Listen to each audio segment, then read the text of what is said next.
우리 가족 중에 누군가가 떠나서 객지에 가서 살고 있다거나 그러면 우리가 신경을 많이 쓰이게 됩니다. 잘 지낼까 하는 그런 걱정을 하게 됩니다. 그렇지 않더라도 아침 일찍 나가서 저녁 늦게 들어오는 우리 자녀들이라든가 우리 배우자를 보면서 하루 종일 무사하게 지낼 수 있는가 하는 것을 걱정을 하게 됩니다. 자녀이면은 학업을 잘할 수 있는가, 나쁜 친구들하고 사귀지를 않는가, 또는 직장에 가는 남편이나 또는 장성한 자녀가 있으면은 직장에서 따돌림을 당하지는 않을까, 승진에 누락되지는 않을까, 공사장에 가서 일한다면은 정말 안전하게 일하고 있는가, 그런 걱정들이 쉬지 않고 우리 가슴에 들어옵니다. 그런데 오늘 본문에 보면은 베드로 사도는 그런 마음을 지금 나타내고 있는 겁니다. 그리스도를 믿는 사람들이 예수님이 돌아가신 뒤에 그 다음에 예루살렘에 박해가 있어서 그래서 사방으로 흩어졌습니다. 이 베드로 사도는 우리가 잘 알고 있습니다. 그 잘 알고는 열정적이고 그 다음에 격하기 쉽고 그러면서도 직선적으로 나아가는 이 베드로 사도가 각지에 흩어져 있는 그런 신자들에게 이 신자들이 정말 잘 살아갈 수 있을까? 그리스도가 남기신 복음을 가지고 정말로 그 복음에 따라서 잘 살 수 있는가 하는 것을 걱정하면서 편지를 쓰는 내용입니다. 당시에 흩어진 신자들은 여러 가지로 위험한 상황에 있었습니다. 뭐냐 하면은 로마 제국이 기독교를 공인하지 않은, 기독교를 인정하지 않는 상태에 있었기 때문에 제도적으로 그리스도인들은 불리한 입장에 있었습니다. 그러나 그것보다 더 어려운 것은 일상의 생활에서 이방 사람들하고 만날 때에 느끼는 그런 여러 가지 어려움입니다. 사소한 어려움입니다. 그러니까 신자들이 불신자들하고 매일매일 만나서 살 때 어떻게 살아가야 되느냐. 그 불신자들이 그 강한 의지를 가지고 강한 행동으로 신자들을 괴롭히는 경우가 많이 있다는 겁니다. 그들이 신자들을 냉대하고 또 괴롭히고 따돌림하고 또 여러 가지 생활의 편의에서 제외시키고 하는 이런 것들이 사실은 마음에 많이 맺히고 이렇게 해서는 도저히 살 수 없다 하는 이런 생각을 신자들이 가지게 됩니다. 그 작은 일들이 쌓여가지고 신자가 정말 예수님을 믿으면서 사는 것이 나한테 좋은 것인가 이런 회의를 일으키도록 한다는 것입니다. 그래서 베드로 사도가 걱정하는 것은 그런 겁니다. 이 사람들이 그리스도를 지금 알고 막 출발하는, 사회 출발하는 이런 사람들이 정말로 견뎌낼 수 있을까 하면서 힘을 실어주기 위해서, 격려하기 위해서 이 편지를 보내는 것입니다. 그 편지를 받는 수신인 중에는 유대 그리스도인들도 있지만은 이방 종교를 믿다가 거기서 개종해서 그리스도를 믿는 사람들도 많이 있었습니다. 그러니까 그 속에 이 예수 그리스도의 생각이 그렇게 깊지 않은 얇은 사람들도 있었다는 것입니다. 베드로 사도가 이렇게 이야기하면 당시 상황이 얼마나 어려웠으면은 5장에서 베드로전서 5장에서 이렇게 이야기합니다. 대적 마귀가 우는 사자같이 두루 다니며 삼킬 자를 찾나니 너희는 믿음을 굳건하게 하여 그를 대적하라 이렇게 이야기를 합니다. 우리는 그저 우리를 박해하는 사람 볼 때 그렇다 하고 그냥 쉽게 넘어갈 수 있지만은 그것이 동물 중에 가장 포악한 사자를 들이밀어서 사자가 너희를 삼키려 한다고 하는 이건 리얼한 정말 이렇게 느껴오는 이런 말을 쓰는 걸 보면은 베드로 사도는 그 그리스도를 믿는 사람들에게 대한 간절한 마음, 그들이 탈락되지 않아야 된다는 그런 간절한 마음을 갖고 있는 것을 우리가 볼 수 있습니다. 베드로 사도는 그 신자들을 가리켜서 이렇게 이야기합니다. 나그네 또는 거류민이라고 이렇게 부릅니다. 우리가 잘 아는 대로 나그네라는 건 뭡니까? 나그네는 집이 없는 사람입니다. 거기에 일정한 주소가 없습니다. 거기에 임시로 와서 적당하게 얼마 정도 살다가 가는 사람입니다. 그러니까 안정적인 수입도 있을 수가 없습니다. 체류자 역시 그 나라의 그 국적을 가지고 있지 않는 사람을 이야기를 합니다. 국적이 없어서 이 고통을 받는 경우, 불이익을 받는 경우가 꽤 많이 있습니다. 당시도 그랬던 것으로 생각이 됩니다.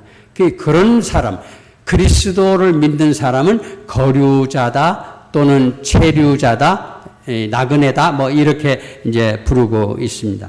우리는 이 부름을 볼 때 잠시 있다가 떠나가는 그런 사람들이라고 이야기를 하고 있구나 하면서 우리 그리스도인들은 어떤 사람들이냐? 정말 우리도 나그네 같고 그냥 거름이 같은 사람들 아니냐 하는 이런 생각을 하게 됩니다. 우리가 이 세상에 얼마나 삽니까? 100세를 살 수 있습니다. 그러나 평균으로 조사한 거에 의하면 대략 우리 평균 수명이 80에서 85세입니다. 여자분들은 조금 더 많이 사는 것도 될 수 있습니다. 그럼 80에서 85라고 하더라도 하나님이 긴 역사 속에서 본다면 우리는 정말 짧은 순간을 살고 있는 것입니다.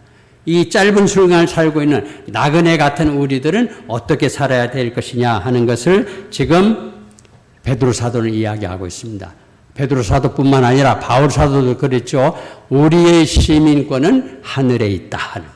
하늘에 있다는 이야기는 뭡니까? 우리는 여기서 살지만은 영구히 사는 것은 아니다. 우리가 갈 곳은 그곳이다. 이런 겁니다. 그러면 우리가 기껏해야 70년, 80년, 90년 이렇게 산다고 하면 그거 적당하게 살고 적당하게 일하다가 가면 되겠네. 영구한 세상에서 잘 살지 이렇게 생각을 할 수도 있습니다. 그러나 주목해야 될 것은 그런 것이 아니라는 겁니다. 우리가 여기 사는 그렇게 짧은 시간 70년, 80년, 90년이라는 이 짧은 시간이 아무렇게나 살아도 괜찮은 그런 시기가 아니라는 이야기입니다. 하나님께서 우리에게 생명을 주신 것은 그냥 생명을 나누어 주시는 것이 아닙니다. 한 사람 한 사람에게 그 생명을 주시면서 귀하게 여기시고 네가 가서 할 일이 있다. 이렇게 임무를 소명을 부여해 주신 것입니다. 그러니까 우리는 살면서 우리가 이 땅에서 나에게 맡겨진 소명이 무엇인가 이걸 찾아야 됩니다. 나에게 주어진 탤런트가 무엇인가 그 탤런트를 가지고 이 세상을 살아가야 되는 겁니다. 그것이 하나님이 원하시는 일이라는 것입니다. 베드로 사도는 그렇게 신앙이 위기에 빠진 그 그리스도를 믿는 사람들에게 하나님의 말씀에 바로 서라 이렇게 이야기를 하는 겁니다. 그리고 처음에 하나님을 믿는다고 생각했을 때 자기네들 결심한 거 그 초심을 잃지 말라고 이야기합니다. 이 세상에 우리가 살면서 어떤 고통을 당하는 경우에 우리가 생각합니다. 이렇게 당하느니 우리가 차라리 다른 선택을 하면 좋겠다. 이런 생각을 많이 합니다. 우리가 신문에서도 그것을 보게 됩니다. 그러나 여기서 우리가 조심해야 될 것이 하나 있습니다. 우리는 우리 혼자 사는 것이 아니다. 우리는 우리를 보내신 하나님을 대신해서 여기서 살고 있는 거고 하나님께서 우리 뒤에 계시고 하나님께서 우리를 보호하고 계신다 하는 생각을 마음 깊이 우리가 간직을 해야 됩니다. 그래서 바울 사도는 그 흩어진 그리스도인들에게 이야기를 합니다. 어떻게? 너희들이 뭘 해야 되느냐 할 때 열심을 다해서 선을 행하라. 열심으로 선을 행하라는 이런 권면을 합니다. 13절, 14절에 있는 말씀입니다. 여기서 열심으로라는 말을 보면서 참 왜 열심으로 하는 말을 쓰셨을까 하는 그런 생각이 됩니다. 열심으로 하면은 어떻게 됩니까? 우리가 땅을 열심으로 파면은 땀이 납니다. 그리고 노력을 많이 해야 되는 거죠. 집을 지을 때 보면은 열심으로 노력을 해야 좋은 집을 지을 수 있는 겁니다. 그러니까 열심으로 하라는 이야기는 선한 행실을 하지만은 적당하게 하라 하는 것이 아닙니다. 하는 척 하는 것이 아니고 신용만 내는 것이 아니라는 것입니다. 땀과 노력을 다해서 열심을 다해서 해라는 그런 이야기입니다. 그러면은 선한 행실은 어떤 것일까 생각을 한번 해봅니다. 우리가 사회에 살면서 선하게 산다는 것은 그 사회에서 주어진 법과 규정 같은 것을 잘 지키는 것이 기본적인 원칙입니다. 그러나 법과 규정을 잘 지킨다고 해서 저 사람 참 좋은 사람이야, 착한 사람이야 이렇게 이야기하지 않습니다. 왜? 그건 당연히 해야 되는 것이니까. 그러니까 거기에 좀 나가서 도덕적인 선함을 우리가 생각해 볼 수 있습니다. 도덕적인 선함이라는 것은 무엇일까? 우리 성경에서 여러 가지 찾아볼 수도 있습니다. 선한 사마리아인 같은 경우 강도당한 사람을 그냥 두고 갈 수도 있었는데 그 자기가 거기에 머물러 가지고 치료를 해주고 데리고 가서 여관에 묵히고 그 다음에 돈이 많이 들면 돈을 더 내겠다 이렇게 이야기합니다. 그냥 갔으면은 자기 돈도 세이브되고 자기 시간도 세이브될 텐데 그렇게 하지 않고 하는 겁니다. 선한 행동을 했다. 우리가 그렇게 생각해 볼 수 있습니다. 우리가 십계명을 보면 십계명 후반에 여러 가지 계명들이 나오죠. 뭐 부모를 공경해라, 살인하지 말라, 거짓말하지 말라 하는 이런 겁니다. 가만히 생각해 보면 하나님께서 오죽하시면 이런 말씀을 주셨을까 하는 이런 생각도 한번 해봅니다. 거짓말하지 말라. 사람이 살면서 왜 거짓말을 하느냐? 바르게 살아야지. 왜 다른 사람의 것을 빼앗으려고 하는가? 아주 기본인데 왜 그렇게 하셨을까? 그 사람이 약하기 때문에 그런 것이다. 그 약한 사람이 하나님의 말씀을 그대로 실행하려고 한다면은 제가 보기에는 그거는 의를 행하는 것과 같은 것이다 하는 이런 생각이 듭니다. 14절에 보면은 그런 말씀이 있죠. 의를 위하여 고난을 받으면 복 있는 자니 이렇게 말씀합니다. 예수님도 산상수훈에서 그렇게 말씀하셨습니다. 의를 위하여 박해를 받는 자는 복이 있나니 천국의 그들이 것임이라. 의를 위하여 하나님 앞에 바로 서는 것, 하나님이 복음을 위해서 일하는 자는 복을 받는다 이렇게 볼 수 있습니다. 우리는 성경에서 그런 예를 봅니다. 스데반 집사의 경우를 봅니다. 스데반 집사가 대제사장과 고위 제사장들과 관리들 앞에서 담대하게 하나님을 증거합니다. 그러면서 예수 그리스도에 대해서 증거하기를 이분은 오시기로 이미 예언된 사람들인데 이분이 오셨는데도 불구하고 너네들이 이 사람을 잡아서 십자가에 못 박혀 죽게 했다 하는 이런 이야기를 합니다. 다 아는 이야기입니다. 그런데 그런 이야기를 하는 겁니다. 그러면서 그들이 마음에 찔리도록 하는 겁니다. 그러니까 복음을 전한다는 거는 사람 속에 있는 잠재성을 끄집어내서 오름을 끄집어내는 이런 것이다. 우리가 그렇게 생각해 볼 수 있습니다. 그 결과가 어떻게 됩니까? 스데반 집사가 본 것은 하늘이 열리고 하늘 보좌에 앉아 계시던 예수님이 일어나서 자기를 보았다 하는 이런 이야기를 성경에서 기록을 하고 있는 겁니다. 자기는 육체적으로 죽었지만은 그러나 영적으로는 예수 그리스도, 하늘에 계신 예수 그리스도의 영접을 받았다. 우리는 그렇게 생각을 하고 해봅니다. 그리스도인은 누구한테 인정받기 위해서 행동을 하지는 않습니다. 선한 행동을 하는 것은 당연하기 때문에 그리스도인이기 때문에 당연해서 하는 그런 것입니다. 아무도 그것을 인정을 받고 사회적으로 저 사람은 괜찮은 사람이다 표창을 받고 뭐 경력을 받고 하는 이런 것을 위해서 하는 사람은 없다는 것입니다. 세상에는 선한 행동을 방해하는 그런 유혹들이 너무너무 많이 있습니다. 우리는 선한 행동을 하면서 물질적인 손해를 보는 그런 경우를 볼 수 있습니다. 또 사회적으로 성공하고 싶은데 선한 행동을 하면서 그러면서 다른 사람들에게 찔림을 주어서 그래서 자기 성공 가도가 좌절되는 그런 경우도 있습니다. 어떤 때는 바른 말을 해서 목숨이 위험한 경우도 있습니다. 그래서 우리는 여러 가지 종류의 고난을 받습니다. 이 사도 베드로는 그렇게 이야기합니다. 우리가 받는 고난에 두 가지 종류가 있는데 인간이기 때문에 받는 고난이 있다. 우리 죽음이라든가 우리 슬픔이라든가 또 마음에 여러 가지 고민이 생기는 거 이런 거 우리가 늘 인간이기 때문에 받는 거다. 그러나 그리스도인이기 때문에 받는 그런 고난이 있다고 이야기합니다. 신앙 때문에 받는 박해가 있고 신자이기 때문에 받는 그런 조롱이 있다는 것입니다.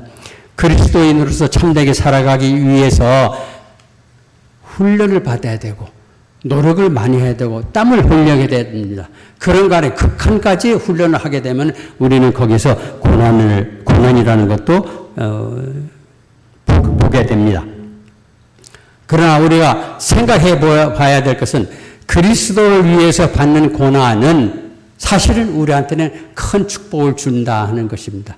그리스도를 위해서 받는 고난은 이 세상에서 패배를 의미합니다. 어떤 면에서 보면 패배를 의미합니다.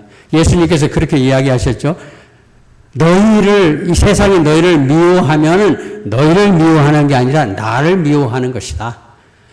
너희가 내게 속하였기 때문에 너희를 미워하는 것이라고 그렇게 이야기를 하고 계십니다. 그러니까 세상에서 바른 일을 하면서 선한 행위를 하면서 받는 그런 고난은 하나님께서 볼 때 이것은 축복이다. 하나님의 축복을 받는 것이다. 우리는 그렇게 생각을 합니다. 우리가 세상에서 패배할지라도 하나님은 끝까지 우리를 보호해 주신다는 것입니다.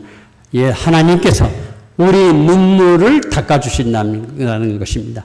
계시록 끝부분에 보면은 하나님께서 우리 눈물, 눈에 고이는 그런 눈물을 다 닦아주신다. 우리 괴로움, 우리의 억울함, 이런 거, 우리 분노 이런 걸 다 닦아주신다고 이야기하고 계십니다. 세상에서 패배하는 우리에 대해서 하나님은 축복해 주신다는 것입니다. 그러면 예수 그리스도를 믿는 우리 신자들과 하나님의 관계가 어떤가 이렇게 봐야 됩니다. 하나님은 우리 주권자이십니다. 우리를 주관하는 분이시라는 것입니다. 하나님과의 관계가 사실은 이 세상의 모든 어떤 관계보다도 가장 큰, 가장 중요한 최상의 관계라는 것입니다. 세상에서 우리가 얻을 수 있는 것이 뭡니까? 소유의 많음, 또 명예의 높아짐, 이런 것을 우리가 얻을 수 있습니다. 그렇다고 해서 하루에 5끼를 밥 먹습니까? 하루에 5끼를 아주 근사하게 산의 진미를 먹습니까? 산의 진미 얼마를 자기가 먹겠습니까? 이 세상에 주는 우리의 평안, 안락함, 행복한 느낌 같은 거, 이런 것은 그것이 기간이 길지 않다는 겁니다. 일시적이라는 것입니다. 그래서 우리는 그 소유가 우리한테 그 행복을 가져다 주지 못한다. 사회의 명예가 행복을 가져다 주지 못한다. 이렇게 생각을 해봅니다. 그러나 하나님이 우리에게 주시는 그런 관계는 어떤 관계냐? 영원한 생명을 주시는 관계라는 것입니다. 그런 이 영원한 생명은 누가 끊을 수 있겠느냐? 아무도 끊을 수 없다는 것입니다. 우리에게 주어진 생명을 누구도 빼앗아갈 수가 없습니다. 그래서 신자들은 세상에서 고난을 당하지만은 가장 축복받은 사람이다. 우리가 그렇게 생각을 합니다. 선한 행동, 이런 것은 어디에서 나올까? 우리가 생각해 봅니다. 그저 우리가 선하게 행동하자 이렇게 해서 선하게 될까? 어디에서 나오겠습니까? 우리 선한 행동은 그리스도를 믿는 그런 소망에서 나오는 것입니다. 그리스도를 통해서 우리가 나오는 것입니다. 15절에 이렇게 말씀이 되어 있습니다. 너희 속에 있는 소망에 관한 이유를 묻는 자에게는 대답할 것을 항상 준비하라. 때때로 우리가 질문을 받습니다. 너 왜 교회에 나가냐? 교회 나가지 말고 우리 같이 오늘 좋은 데 가서 좀 놀자 이렇게 합니다. 교회에 나가서 유익이 뭐냐? 이렇게 직접적으로 묻는 사람들이 있습니다. 그 불신자들의 질문은 때때로 우리를 불쾌하게 하는 조롱 섞인 것일 때도 있습니다. 그러나 어떤 때는 아주 진지할 때도 있습니다. 왜? 그 사람의 마음속에 정말로 어떻게 살아야 되지 하는 이런 그 흔들림 같은 것이 있기 때문인 것입니다. 그럴 때 우리는 믿는 자들은 그 기회를 잘 활용해야 됩니다. 믿는 자들이 갖는 가치관, 불신자들이 갖는 가치관, 이거는 어느 때인가 이렇게 접촉이 됩니다. 바로 그런 때가 접촉이 되는 것입니다. 그럴 때 우리 믿는 자의 가치관이 믿지 않는 자의 가치관에 대해서 완전히 압도적인 기세로서 상대방을 제압할 수 있다면은 하나님의 복음이 그 자리에서 전해진다. 그렇게 생각을 합니다. 우리는 그런 기회를 잘 활용해야 됩니다. 그런 문제는 결국은 하나님이 계시냐 안 계시냐, 하나님을 믿느냐 안 믿느냐 하는 이런 문제로 가는 것이거든요. 우리는 그렇습니다. 하나님을 믿는 자는 구원을 받는다는 그런 이야기를 하는 거거든요. 하나님을 믿지 않는 자는 그렇지 않다. 그러면 하나님을 믿는 자가 믿지 않는 자를 긍휼히 불쌍하게 여기는 마음을 가져야 된다는 거예요. 그 마음을 가지고 실제로 행동하려면 우리가 왜 믿지? 왜 소망을 갖지? 그리스도에게 소망을 갖는 이유가 뭐지? 이거를 우리가 잘 알아야 된다는 것입니다.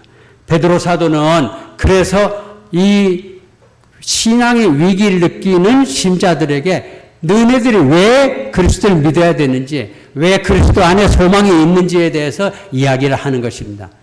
1장에 보면은, 베드로전서 1장 3절에서부터 5절에 보면은 그 산소망에 대한 이야기를 베드로 사도는 합니다. 첫째는 그리스도의 부활이 우리에게 소망을 준다고 이야기를 합니다. 하나님은 긍휼이 많으신 분이시죠. 부활은 우리를 거듭나게 해서 우리에게 산소망이 있게 하신다.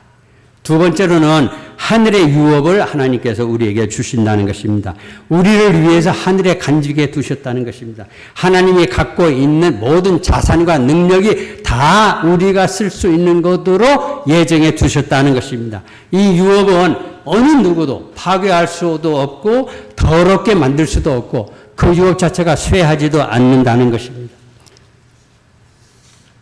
세 번째로는 우리가 믿음으로 구원받도록 하나님이 우리를 보호해 주신다는 것입니다. 우리 소망은 그리스도에게 있다는 것입니다. 그리스도 안에 있으면 우리는 소망이 있고 구원을 받습니다. 예수님과 나는 따로 떨어져 있는 것이 아니라 같이 붙어 있다는 것입니다. 예수님이 이렇게 이야기하셨죠. 나는 포도나무요 너희는 가지라. 그가 내 안에, 내가 그 안에 가면 사람이 열매를 많이 맺나니 나를 떠나서는 너희가 아무것도 할 수 없습니다. 요한복음 15장 5절에 있는 말씀입니다. 나무에서 떨어진 가지는 어떻게 됩니까? 나무에서 떨어진 가지는 처음에는 붙어있는 가지하고 별 차이가 없습니다. 그러나 시간이 흐르면서 물기가 빠집니다. 물기가 빠지고 마르게 되고 부러지게 되는 겁니다. 그러면 그걸 어디다 씁니까? 쓰레기통에 버리거나 아니면 붙어버리는 것입니다. 나무에 붙어있는 가지하고 떨어진 가지의 차이라는 것은 그런 것입니다. 그 차이를 우리가 느껴야 되는 것입니다. 우리가 믿음이라고 이야기할 때 이 믿음은 우리가 성경에서 우리가 믿음을 우리가 가질 수 있습니다. 그 성경에서 말씀하시는 그 믿음. 예수님께서 우리에게 직접적으로 체험케 하시는 그것 때문에 우리는 확실한 믿음으로 앞으로 나아갈 수 있다는 것입니다. 우리 머리로 믿는 믿음, 그것이 옳다 하고 믿는 이런 믿음으로서는 많이 부족하다고 그렇게 이야기를 하는 것입니다. 베드로 사도는 소망을 묻는 자에게 대답하는 자세에 대해서도 이야기를 합니다. 온유와 두려움으로 대답하라고 합니다. 얼마 전에 우리는 그 연속극 본 적 있어요. 이상한 변호사 우영우. 굉장히 인기가 있다고 해서 저 몇 회를 봤습니다만 거기서 보면서 증언하는 사람은 그 증언대 안에서 아주 겸손하게 이야기를 합니다. 증언하는 사람이 성과를 내고 화를 내면은 그 재판은 망하는 거예요. 지는 겁니다. 그래서 겸손하게 이야기를 하더라고요. 그리고 선서할 때 보는 것이 진실만을 이야기한다. 그럼 우리는 그리스도인은 뭘 이야기를 해야 될까? 정말 진실만을 이야기해야 된다. 그리고 우리가 겸손한 마음으로 이야기를 해야 된다. 내가 우월한 위치에 있는 것처럼 이야기하는 것입니다. 내가 가진 것을 너한테 이렇게 넣어준다 하는 이런 식으로 이야기해서는 안 된다는 것입니다. 아주 진지한 태도를 이야기하는데 상대방을 존경하는 마음으로 해야 된다는 것입니다. 잃어버린 양을 찾은 그 하나님의 기쁜 마음 같은 것. 우리가 잘 이 머릿속에 들어오지 않는 것이지만은 하나님께서는 잃어버린 양을 찾아서 어려운 일을 하신다는 이런 것을 우리가 압니다. 그 찾았을 때의 기쁨 같은 마음으로 우리는 잃어버린 양에게 증거를 해야 된다는 것입니다. 상대방과의 갈등을 만들면서 우리는 복음을 전할 수는 없습니다. 증언할 때 우리는 그리스도께서 강조하신 사랑의 말씀을 사용해야 하는 것입니다. 16절에 보면은 선한 양심을 가지라는 이야기를 합니다. 선한 양심이란 게 뭘까? 우리는 어떤 양심을 가지고 있을까? 이런 생각이 들죠. 우리는 타락한 양심을 갖고 있습니다. 아담이 타락 이후로 우리는 타락한 마음, 마비된 양심을 가지고 있는 것이죠. 그러니까 마비된 양심이라는 건 아주 왜곡된 말씀의 그 마음이고 잘못을 지향하는 그런 마음입니다. 그러나 선한 양심을 가지라 할 때 선한 양심은 무엇일까? 성령으로 거듭난 그런 새로워진 그런 마음을 말하는 것입니다. 창조 때 하나님께서 우리에게 그런 마음을 주신 겁니다. 그 창조 때 그런 마음으로 돌아가서 그때 가지고 있던 그런 기능이 제대로 작동되어서 하나님 앞에서 선하게 살고자 하는 마음, 이것이 선한 마음입니다. 선한 마음 속에 우리는 하나님이 예수 그리스도의 소망을 가지고 있습니다. 그 소망을 갖는 사람만이 선한 행동을 하게 되어 있는 것입니다. 정리하겠습니다.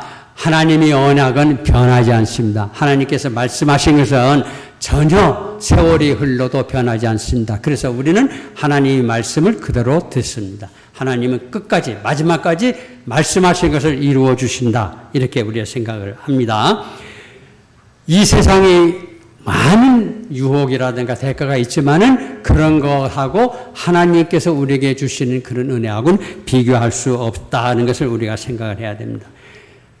하나님께서는 우리에게 용기를 주시고 소망을 주시는 분입니다. 그래서 우리는 이 세상에서 말씀을 증거하는 믿음의 용사로서 살아갈 수 있는 것입니다. 기도하겠습니다. 하늘에 계신 우리 아버지, 우리를 거듭나게 하시고 구원의 자리에 오를 수 있도록 은혜를 베풀어 주심에 감사드립니다.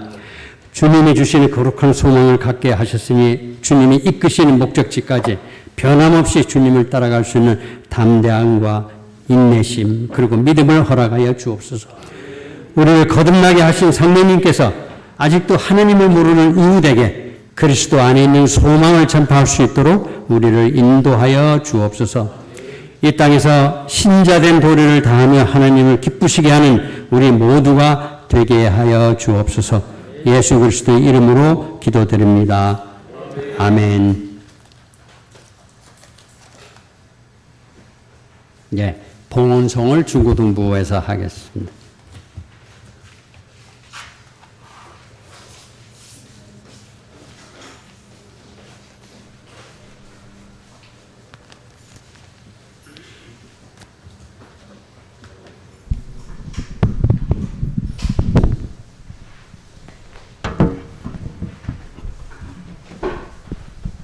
우리 중고등부들 학생들 빨리 나와주세요. 연습한 친구도 있고 못한 친구도 있습니다. 우리 친구들의 찬양을 하나님께서 기뻐 받아주실 줄 믿습니다.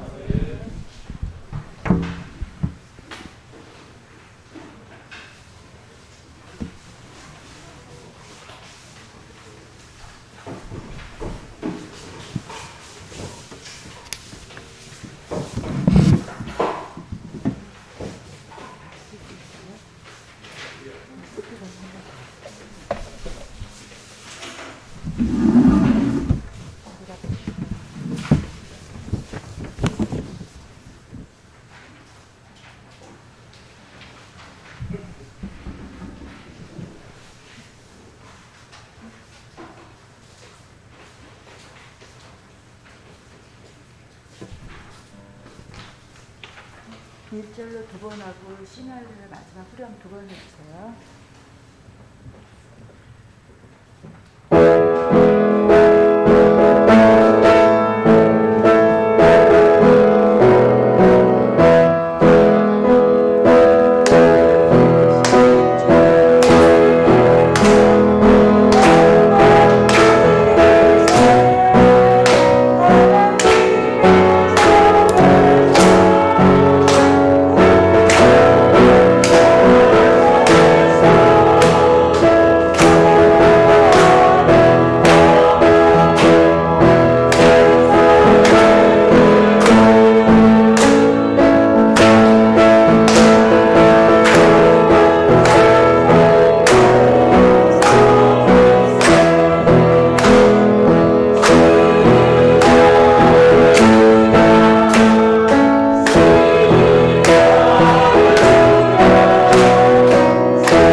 시간을 한 번 더 할까요? 1절이요? 예. 그렇게 하지 않아요. 1절 한 번만 더 해주세요. 1절만.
하나님 감사합니다. 거룩한 날 저희들이 예배드리고 하나님을 찬양할 수 있게 해주심을 감사합니다. 이제 저희들이 정성껏 모은 예물을 주님께 드립니다. 어떤 여러 가지 이유로 주님께 감사드리며 이 세상의 삶을 윤택하게 해주신, 풍성하게 해주신 우리 주님께 감사하는 예물을 드리고 있습니다.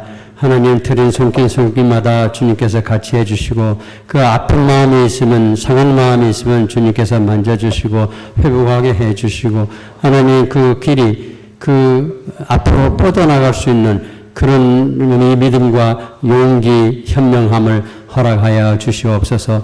하나님 우리 사회에 여러 가지 어려운 점이 많이 있습니다. 주님께서 그 어려운 점을 해결해 주시고 하나님 좋은 길로, 선한 길로 인도해 주셔서 모든 사람들이 그리스도의 영광을 찬양하는 그런 이 세상에서 살 수 있게 도와주시옵소서. 주님 이 교회를 위해서 기도합니다. 이 교회가 하나님의 영광만을 위하는 그런 교회가 될 수 있도록 도와주시옵소서. 이 사회와 국가를 위해서 기도합니다.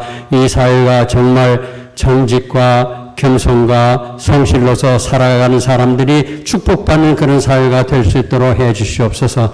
우리가 뽑은 대통령이 흔들리지 않고 정말 진정하게 국가와 국민을 위해서 일할 수 있는 그런 대통령이 될 수 있도록 주님 인도해 주시고, 많은 위정자들에게 하나님의 마음을 바로하여 정말 하나님을